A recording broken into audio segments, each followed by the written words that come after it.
이 빈들에 당신의 영광이. 옮기니 정진석.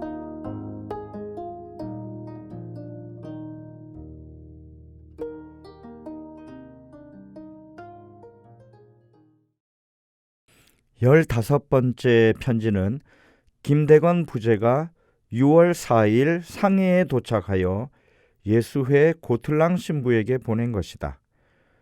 그러나 이 편지는 유실되었고 편지를 보냈다는 사실만 고틀랑 신부의 1845년 7월 8일자 서한에 나타난다. 16번째 편지. 상해에서 1845년 7월 23일. 리브와 신부님께. 지극히 공경하올 신부님, 저는 모든 준비를 마치고 11명의 신자들과 함께 배에 올랐습니다. 이들 가운데 4명만 사공이고 나머지는 모두 바다를 구경도 못한 사람들입니다.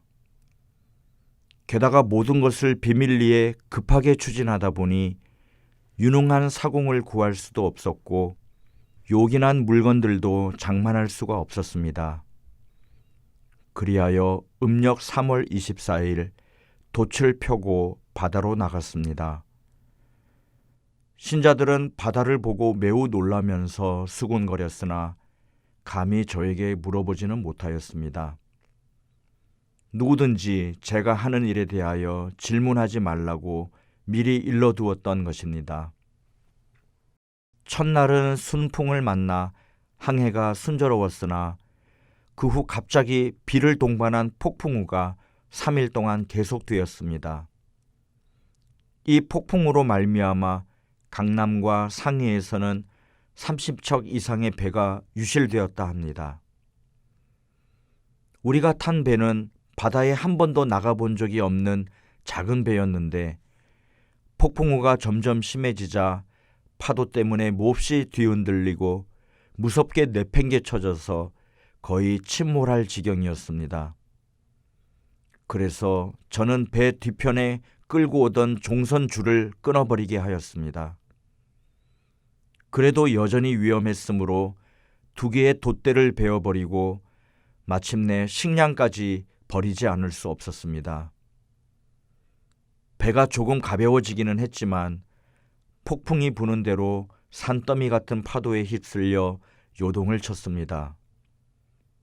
신자들은 3일 동안 먹지 못하여 극도로 탈진하였고 살아날 가망이 없자 절망하여 이제는 다 끝났다, 도저히 살 수가 없겠다 하고 서글피 울기 시작하였습니다. 그래서 저는 하느님 다음으로 우리의 유일한 희망이신 성모님의 기적 상본을 내보이면서 겁내지 말라, 우리를 도와주시는 성모님이 여기 계시다는 말로 그들을 위로하고 격려하였습니다. 저 역시 신병 중이라 먹기 싫은 음식을 억지로 먹으면서 이를 보았고 마음속의 두려움을 밖으로 드러내지 않았습니다.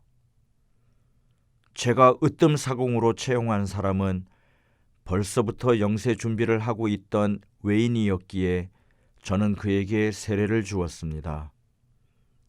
얼마 후 거센 물결에 키가 부러져 떠내려갔고 배는 폭풍과 파도에 까불리며 대양으로 떠밀려갔습니다. 그래서 물결을 막으려고 돛들을 묶어서 배 뒤에 달아매어 물에 뛰었는데 그것마저 그만 줄이 끊어지면서 떠내려가고 말았습니다. 배 밑에 깔았던 나무 토막을 멍석에 쌓아 묶어 띄웠으나 그것 역시 파도에 떠내려갔습니다. 이제는 인간의 구원을 전혀 기대할 수 없는 처지가 되어 오직 하느님과 복되신 동정 마리아께 의탁하고 누워 잠을 청했습니다. 문득 잠에서 깨어나 보니 비도 그치고 풍파도 약했습니다. 하루가 지나면서 우리는 기운을 회복하기 시작했습니다. 저는 모든 이에게 음식을 먹고 주님 안에서 다시 정신을 차리라고 명했습니다. 이렇게 원기를 회복한 후 항해를 계속하려 하였으나 돛대도 없고 돛도 없고 키도 없고 종선도 없어 참으로 어떻게 해야 할지 난감하였습니다. 그러나 지극히 영화로우신 우리 동정 성모님께 깊이 의탁하고 배에 남아있던 나무를 있는 대로 다 거두어 돛대와 키를 만들었습니다. 대략 닷새 동안 바람을 거슬러 항해하였더니 우리는 강남성 해안에 도착하였고 멀리 산이 보였습니다. 그러나 돛대도 변변치 않고 항해하는 데 필요한 물건도 부족하여 상해까지 갈 수 없어서 낙심하고 있었습니다. 중국인들에게 구원을 청하거나 길이라도 물어보고 싶었지만 종선이 없어 그들에게 다가갈 수가 없었습니다. 중국인들은 우리한테 오지도 않을 뿐 아니라 도리어 우리를 보고 피해갔습니다. 우리는 인간의 구원을 바랄 수 없어 오로지 하느님의 도우심만 믿고 있었습니다. 그러던 중 마침 산동 배 한 척이 나타났는데 우리를 보고서는 모른 척하고 그냥 지나갔습니다. 저는 깃발을 흔들고 북을 치면서 그들을 불렀습니다. 그들은 다가오려 하지 않았으나 이윽고 측은한 마음이 생겼는지 우리한테로 왔습니다. 그래서 저는 그 배에 올라가 선장과 인사하고 우리를 상해까지 인도해 달라고 청하였습니다. 그러나 그는 저의 설명도 간청도 들으려 하지 않고 오히려 자기와 함께 산동으로 가서 관례에 따라 북경을 거쳐 조선으로 되돌아가라고 권하는 것이었습니다. 저는 북경을 거쳐 귀국하고 싶지는 않고 배를 고치기 위해 반드시 상해로 가야 한다고 대답하였습니다. 마침내 그는 돈 1,000원을 주겠다는 말을 듣고서야 겨우 저의 청을 승낙하였습니다. 그래서 우리 배를 그 배에 달아매고 대략 8일 동안 줄곧 바람을 거슬러 가다가 또 폭풍우를 만났으나 하느님의 도우심으로 무사할 수 있었습니다. 그러나 우리를 끌고 가던 선장의 친구 배는 파선하여 한 사람만 살고 그 외에는 모두 죽었습니다. 폭풍우가 지나고 다시 항해를 하는데 이번에는 해적들이 달려들며 선장을 향하여 조선 사람들의 배를 끌고 가지 말라. 우리가 약탈하련다 하며 고함을 질렀습니다. 저는 이 말을 듣고 선장에게 그들을 폭파하라고 지시하였습니다. 그러자 해적들은 우리를 버리고 달아나 버렸습니다. 약 7일 후 오송구에 도착하였습니다. 중국 관장이 경찰관들을 보내어 어디서 어떻게 무슨 목적으로 왔느냐고 신문하였습니다. 이에 대하여 우리는 조선 사람들인데 큰 폭풍우를 만나 여기까지 표류해 왔고 상해로 가서 배를 수리할 작정입니다. 라고 대답하였습니다. 마침 영국 함선의 함장들이 우리에게 다가왔습니다. 저는 그들에게 우리는 조선 사람들이며 선교사 신부님을 찾아왔노라고 설명하고 우리를 중국인들로부터 보호해주고 또 영사관으로 안내해달라고 청하였습니다. 그들은 매우 친절했고 저의 청을 기꺼이 승낙할 뿐 아니라 포도주와 고기도 내주고 또 저를 식사에 초대하였습니다. 우리는 오송에서 하루를 묵으면서 그곳 관장을 방문하였습니다. 관장은 여러 가지 질문을 하더니 우리 사정을 황제께 보고하여 육로를 통해 조선으로 되돌려 보내겠다고 하였습니다. 그래서 저는 다음과 같이 대답하였습니다.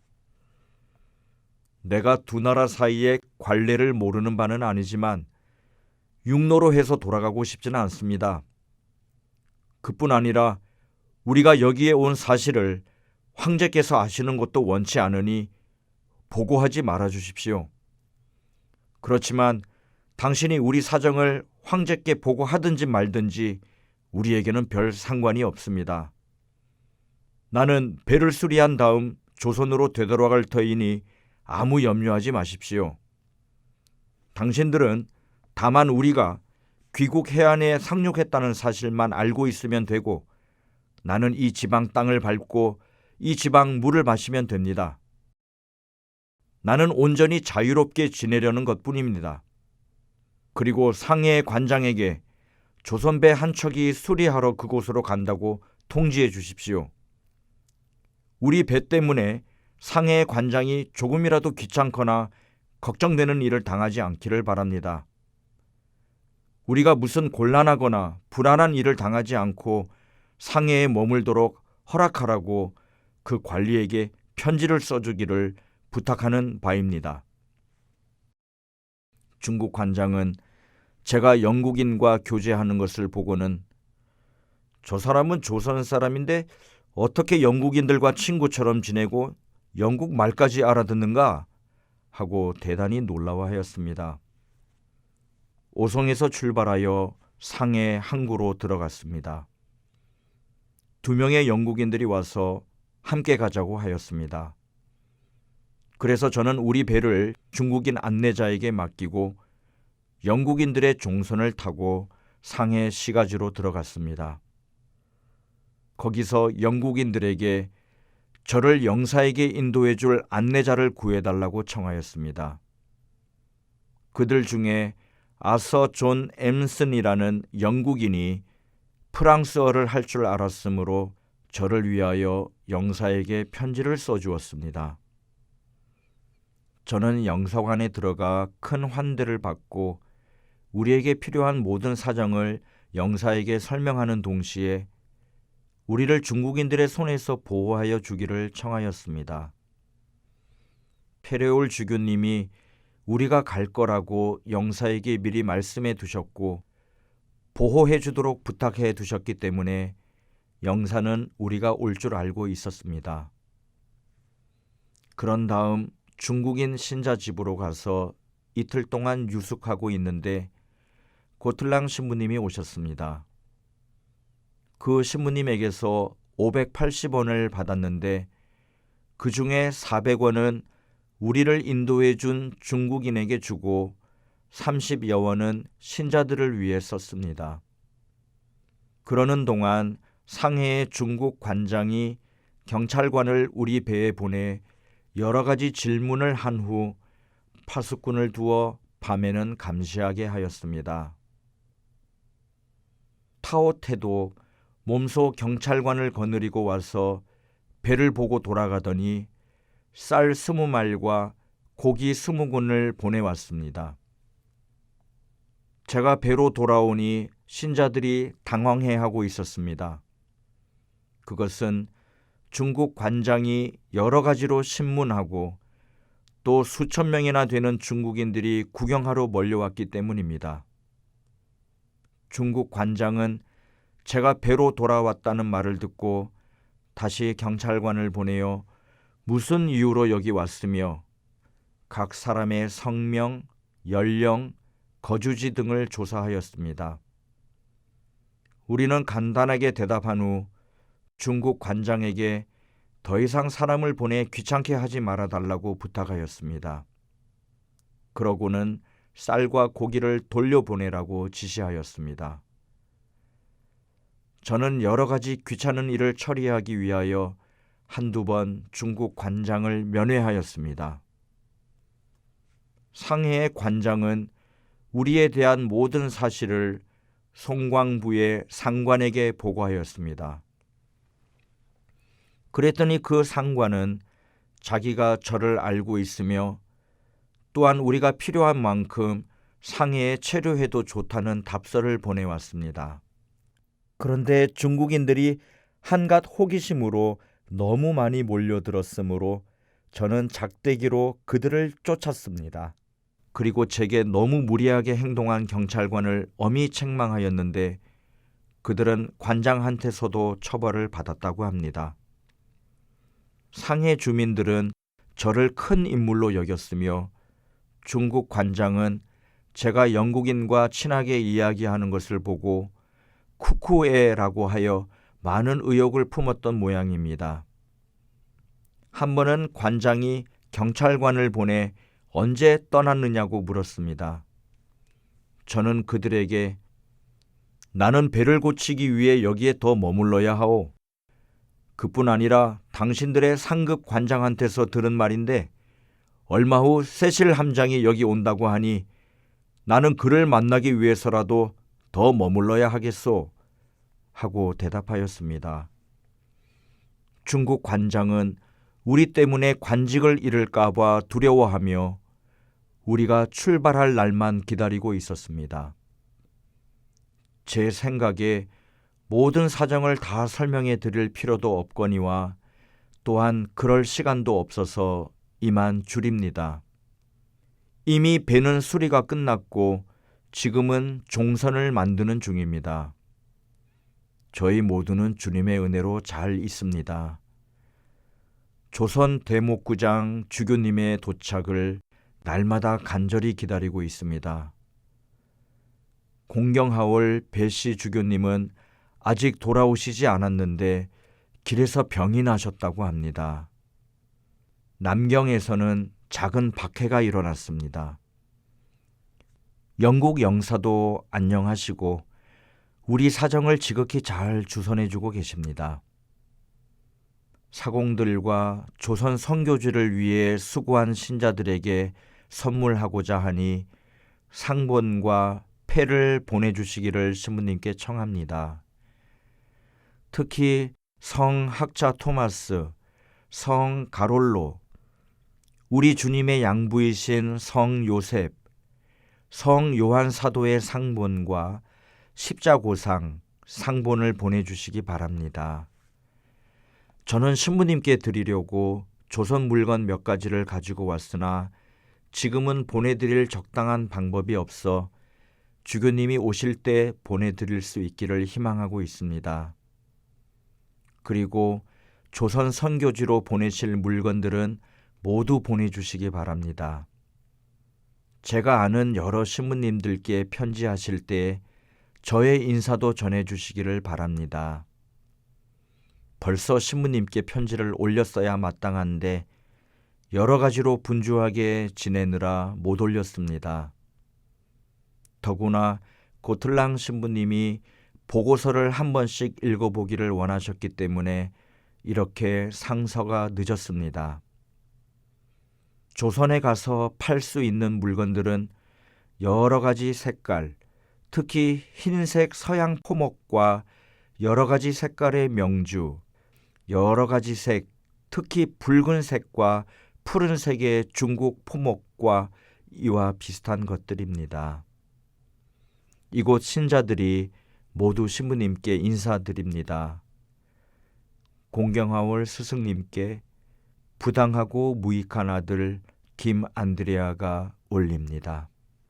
추신 1845년 7월 23일 페레올 주교님께 짧은 편지를 올렸습니다. 만일 주교님이 거기 마카오에 안 계시고 출발하셨다면 신부님께서 그 편지를 읽고 원하시는 대로 처리해 주십시오.